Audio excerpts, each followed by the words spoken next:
Chinnaiah coffee. Chinnaiah కాదు, చిన్నోడు. నేను మీ అక్క కొడుకును. నువ్వెందుకు ఏడుస్తున్నావమ్మా? చిన్నోడా, పెద్దయ్య గురించి అలా మాట్లాడకయ్యా. పెద్ద మనిషా, డబ్బుంటే గుడి కట్టాలి, బడి కట్టాలి. వెళ్ళిన చోటల్లా కనిపించిన దానికల్లా బిడ్డలు నెచ్చుకుంటూ పోరు.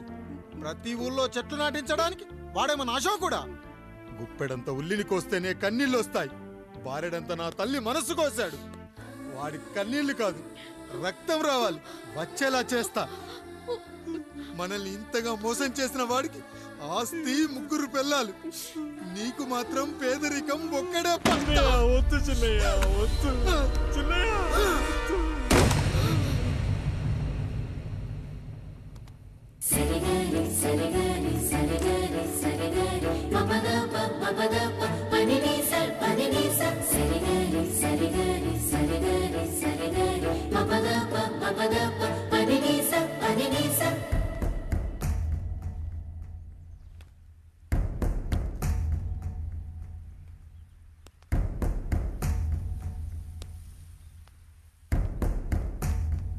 నాన్న, నాన్న. బాబుగారు. బాబుగారు కాదు నాన్న, నేను నీ బాబు నాన్న. మీరు మా పెద్దయ్య బిడ్డ కదయ్యా. కష్టపడి రైతు దుక్కి దున్ని కోత కోస్తే విత్తనాల ఫ్యాక్టరీ వాడొచ్చి ఈ పంట నాది అంటే ఒప్పుకుంటావా నాన్న? ఈ భూమి నీది, ఈ పంట నీది. నేను నీ బిడ్డను నాన్న, నీ బిడ్డను. కానీ ఆ రూపం, ఈ ముఖం ఒక్కడే వాడిది నాన్న. కింద బాడి చూడు, ఇద్దరు ఒకేలా లేవు. నేను నీ బిడ్డను నాన్న. బాబు, నాన్న, బాబు, నాన్న, ఒక్కసారి నన్ను ఎత్తుకో నాన్న.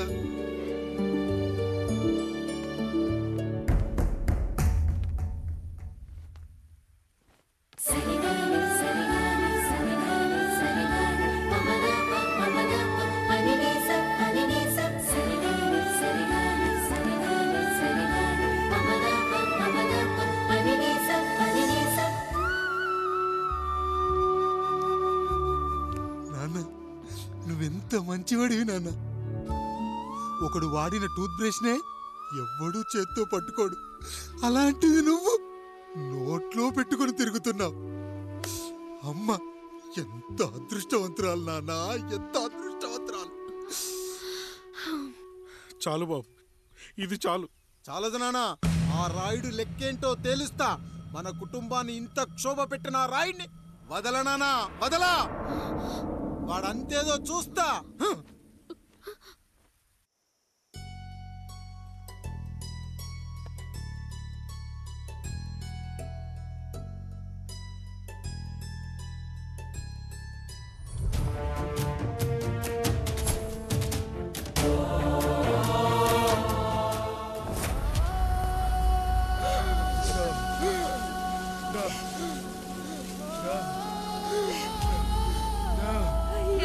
చూడండి అయ్యా, వీళ్ళని చూసాకైనా మీ మనసు కరెక్ట్ లేదా? తాగటానికి నీళ్లు లేక చావు బతుకుల మధ్య కొట్టు బిట్టాడుతున్నారయ్యా.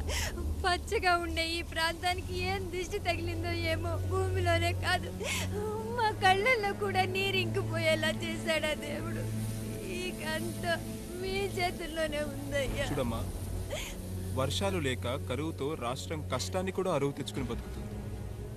నా కాళ్ళ మీద పడితే ఏమీ రాదు, పైనుండి వర్షం పడాలి. అయ్యా మినిస్టర్ గారు, మీరైనా ఏదో ఒకటి చెయ్యండి అయ్యా. నేనేం చేయనమ్మా, ఇక దేవుడే మిమ్మల్ని కాపాడాలి. ఎవడొస్తాడే మిమ్మల్ని కాపాడడానికి? ఎన్నాళ్ళు అడుగుతారా ఎవడొస్తాడు, ఎప్పుడొస్తాడు, ఎక్కడి నుంచి వస్తాడు అని? పేదవాడికి కష్టం వచ్చినప్పుడల్లా ఇదే మాట. 70 ఏళ్లుగా హీరో రావాల్సి వచ్చినప్పుడల్లా ఇదే మాట. ఇంకా ఎన్నేళ్ళు అడుగుతారా?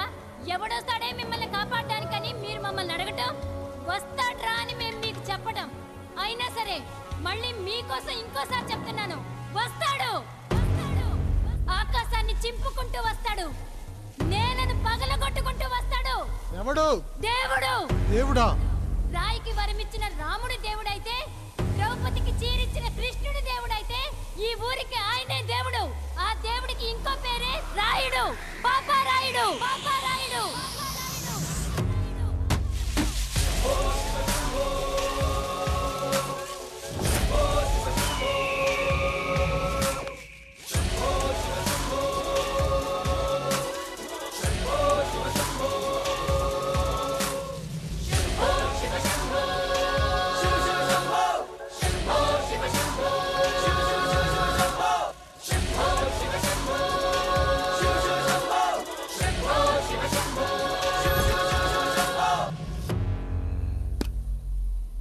ఏంటి సమస్య? అయ్యా, ఊరికి కరువు వచ్చిందయ్యా. అదిగో ఆ నలుగురు దాహంతో చనిపోతున్నారయ్యా.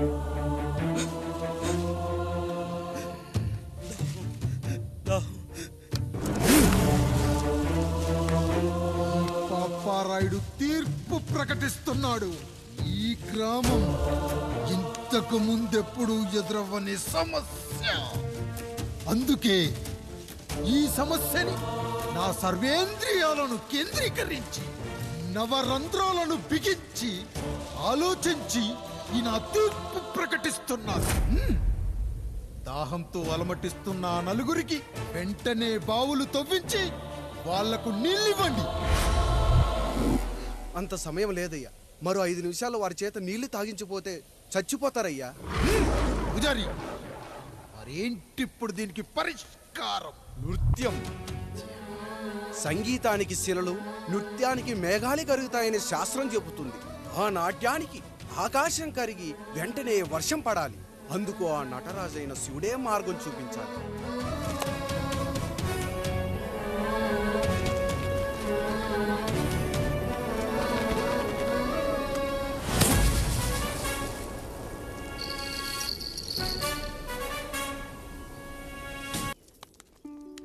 అయ్యా, దేవుడిచ్చిన ప్రసాదం అనుకుని నలుగురిని కన్నాను. 3 పెళ్లి చేయగలిగానయ్యా.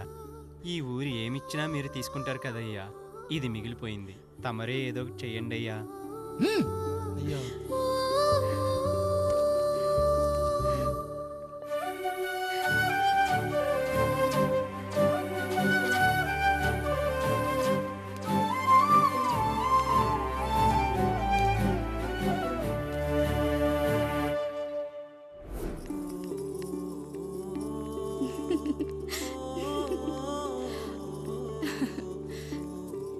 ఈ ఇల్లు, ఆస్తి, ఇంత గొప్ప భర్త, పిల్లలు, చాలా ఆనందంగా ఉందండి. కానీ నాకు ఒకటే లోటు. మన తర్వాత మన పిల్లల్ని చూసుకోవడానికి వీళ్ళకొక అన్నయ్య కావాలండి. అచ్చం మీ పోలికలతో వీళ్ళకొక అన్నయ్యని కందామండి. నువ్వు అడిగితే కాదనగలనా?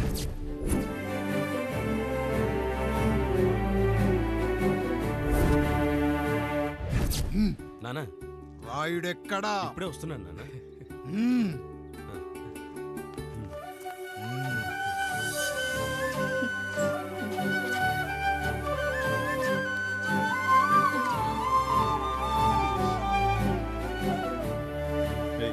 చూడరా, మీ అన్న మీద పగ తీర్చుకోవడానికి నీకు ఇదే సరైన సమయం.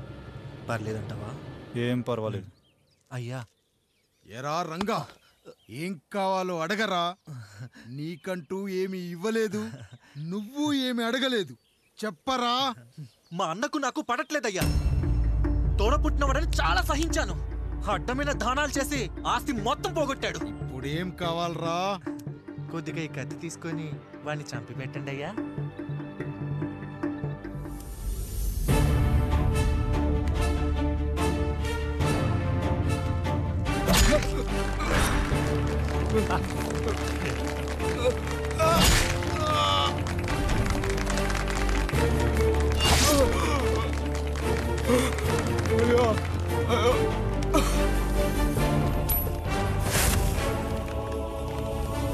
నాయుడు, అన్యాయంగా మా నాన్నని చంపేశావు. గుర్తుంచుకో, ఈ నాయుడి కొడుకు నీ కుటుంబం పాలిట సైనికుడిగా మారబోతున్నాడు. నిన్ను, నీ కొడుకుని, ఆడికి పుట్టబోయే కొడుకుని, అందరినీ లేపేస్తా.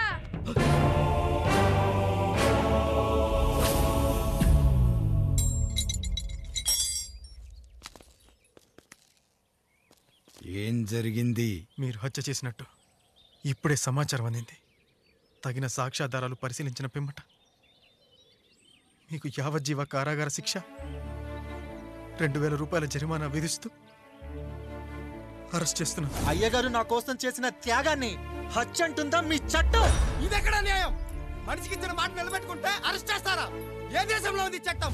నన్ను ఏం చేయమంటారు రాయుడు గారు? 9వ తరగతి చదివి ఊర్లో గాలికి తిరుగుతున్నా నన్ను మీ మనిషి ఒకడు పోలీస్ స్టేషన్లో ఉండాలని నన్ను ఎస్ఐన్ చేశారు. సాటి మనిషిని స్వేచ్ఛగా హత్య చేసుకోవాలని దౌర్భాగ్య స్థితిలో బతుకుతున్నాం మనం. మీరు చేసిన ఈ గొప్ప పనిని అర్థం చేసుకునే సంస్కారం, విజ్ఞత, విజ్ఞానం మాకు లేవు సార్, మాకు లేవు.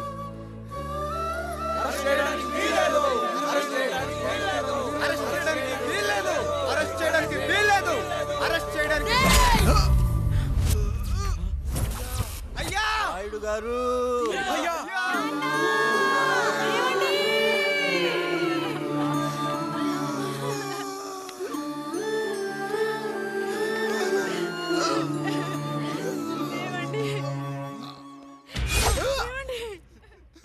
నొప్పిగా ఉందిరా.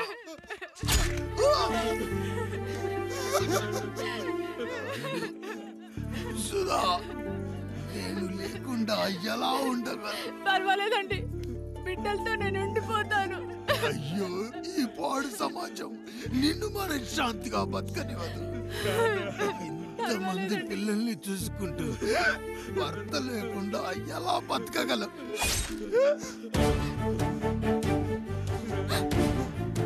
వద్దండి.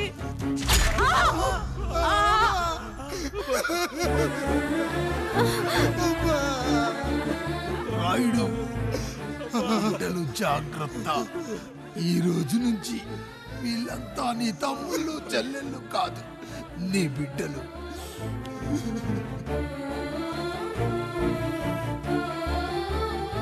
ఎక్కడికి వెళ్ళనురా. నీ కష్టం వస్తే ఒక్కసారి నాన్న అని పిలవరా. ఆ సమాధిలోంచి అయినా లేచొస్తా.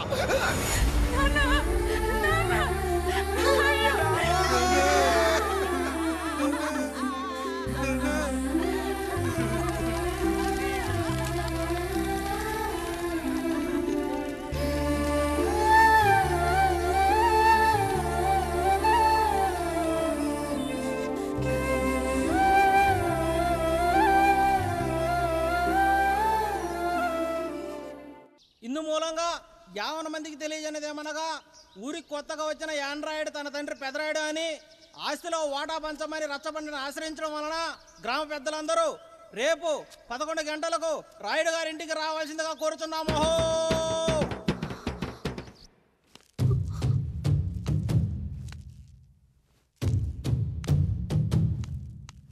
ఎందుకొచ్చారు? తన తాత పాపారాయుడు గారు ఆస్తి తనకు కూడా కావాలంటూ పంచాయతీలో ఫిర్యాదు చేశాడయ్యా.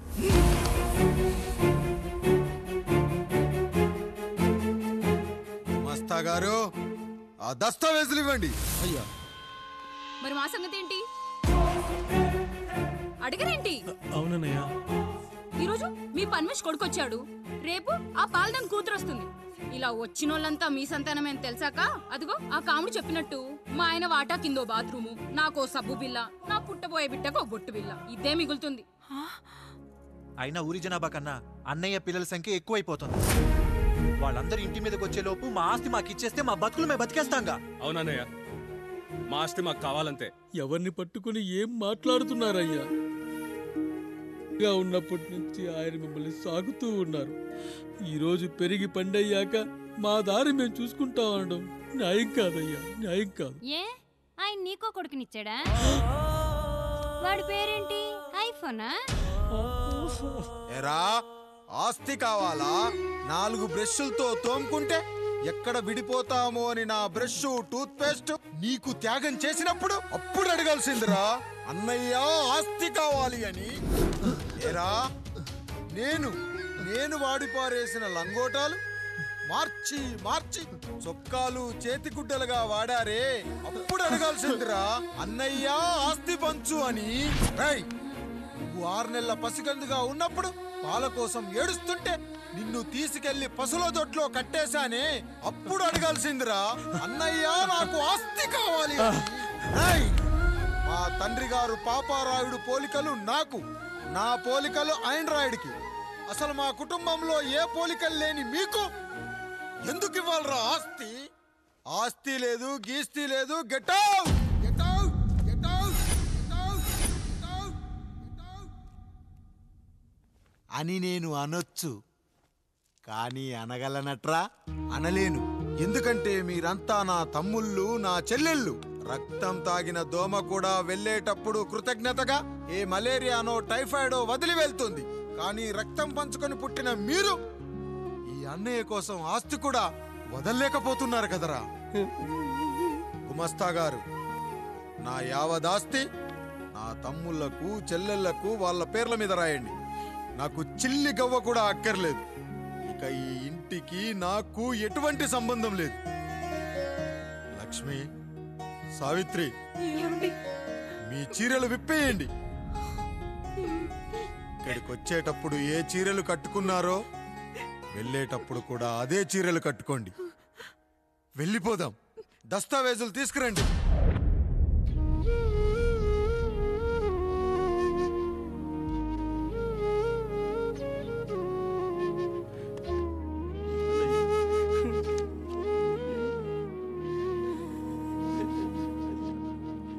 ఇక ఈ ఇంట్లో నా పేరు వినపడితే నా తమ్ముళ్ళు, చెల్లెళ్ళు బాధపడతారయ్యా. ఈ ఇంట్లోనే కాదు, ఈ దస్తావేజులో కూడా నా పేరు ఉండకూడదు. నేను ఇక్కడ సంతకం పెట్టి వీళ్ళ మనసు నొప్పించలేను. అయ్యా, మొత్తం వదిలేసి మీరెలా బతుకుతారయ్యా? ఎండకు నీడలా, వర్షానికి గొడుగులా నన్ను ఇన్నాళ్ళు కాపాడింది. కష్టాల్లో, సుఖాల్లో నాకు తోడుగా నిలిచింది. నా నిజమైన ఆస్తిని, కుటుంబ గౌరవాన్ని కాపాడింది. ఇదేరా నా ఆస్తి, అంతస్తు. ఇదే మా నాన్నగారిచ్చిన లంగోట. బంగారం లాంటి తమ్ముళ్ళే లేనప్పుడు నాకు మాత్రం ఈ బట్టలెందుకురా? వెతికిన దొరక ఏవండి, పప్పులో మీ చెమట పడుతుందండి.